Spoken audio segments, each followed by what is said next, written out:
Welcome life science learners to another installment. Trust that you guys are well and looking forward to our lesson. In our lesson today, we're going to be focusing on biodiversity and classification. I know it's interesting that we live in the context of a country that has a significant diversity of life forms. It's important that we recognize that. So in our lesson today, we're going to focus on the diversity and what does it mean to be biodiverse as a country and what does that refer to specifically. We will also spend some time looking at classification and the need for classification, specifically looking at the different systems of classification. So let's move into the lesson. Let's have an overview of our main concepts and let's try and unpack these different concepts as we get into the lesson. So as I mentioned, it's important that in any lesson on any topic that we get through our terms, and we're going to spend some time looking at some of the important terminology. We will have an overview of the key concepts as we get into the depth of our lesson, as well looking at what are the different types of biodiversity. It's important at some point that we recognize the endemic species of South Africa and what does endemism means, and then we'll move on to the history of classification. So let's get straight into the lesson and engage with these topics. So guys, as I mentioned, it's important that we recognize some important terms. Biodiversity.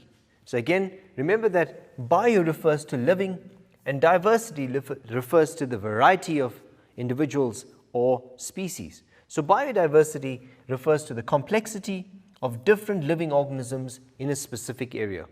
And guys, we often look at biodiversity as an indication of the nature of an environment in terms of the more diverse an environment is, the more rich it is in living organisms. And that talks to the quality of the environment. And so we will look at biodiversity and the different types of biodiversity that we have in South Africa. The concept of what is a species, and we look at that in detail later on when we discuss species diversity. We often need to underpin our understanding about what different species are based on the definition.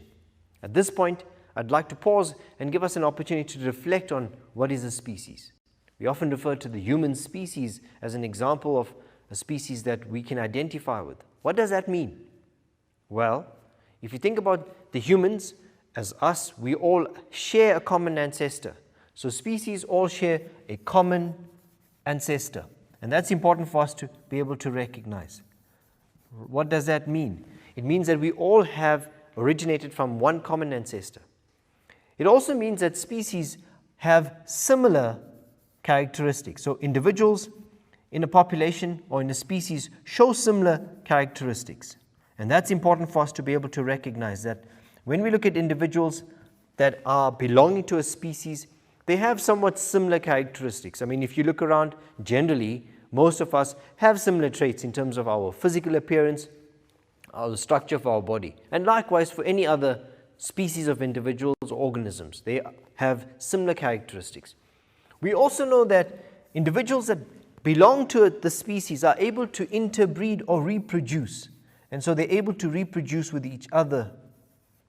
And if they do reproduce, they produce offsprings that are fertile. And that is essentially important for us to be able to understand. And these offsprings produced are fertile.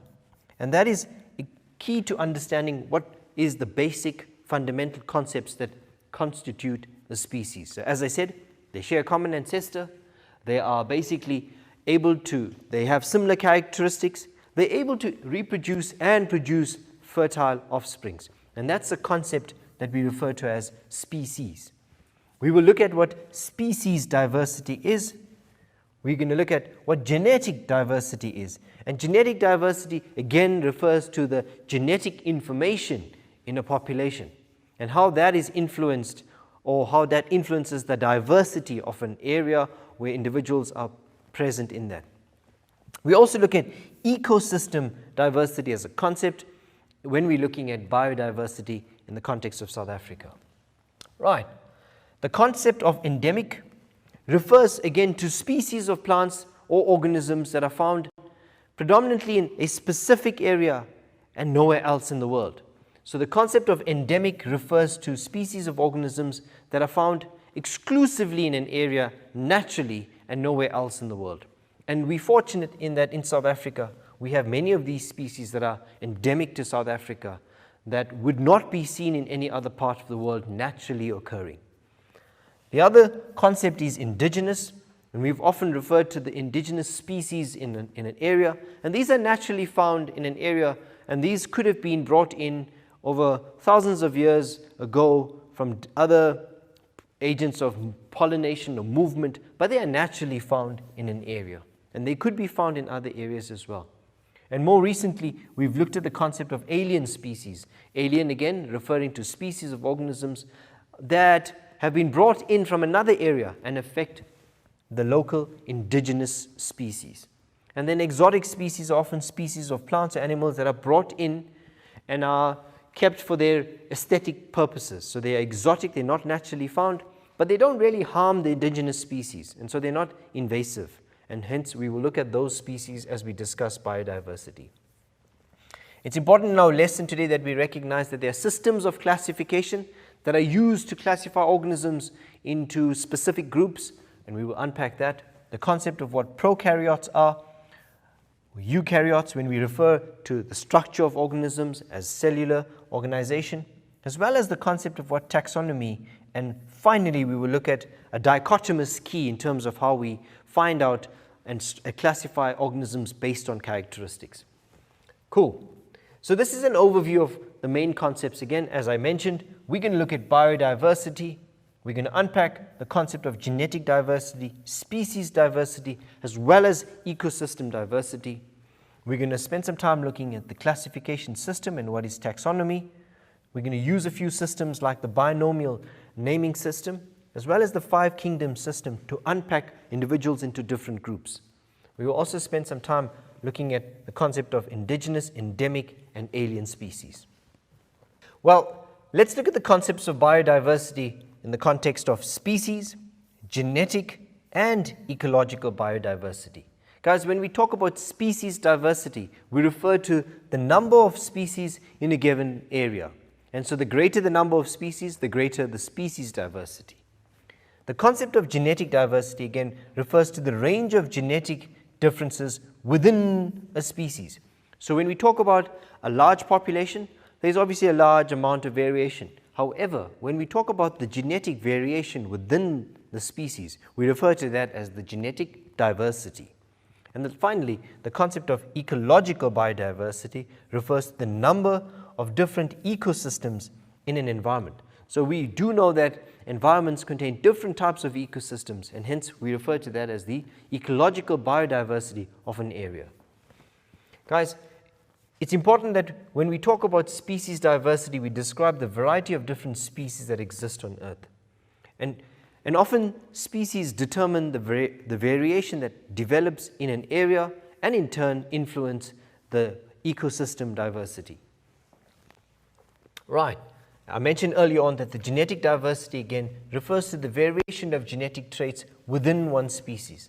The best example to look at would be when we look at the domestic dog. I mean, we've seen that there's a variety of different variations of dogs.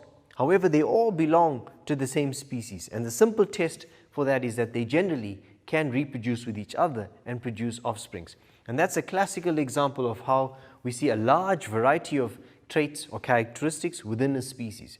And the same applies with humans in terms of the variety of traits we see of individuals throughout the world.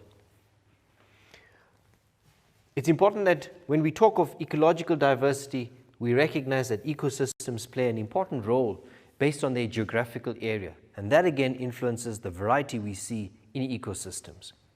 In South Africa, there are 7 biomes, and we've gone through this in the past: the savanna, the grasslands, the Nama Karoo, the succulent Karoo, the fynbos, the forest, and the thicket biomes. And these are home to many indigenous species of plants and animals, as well as some unique endemic species. And for us, it's important that we recognize the uniqueness of many of these species in specific hotspots in South Africa.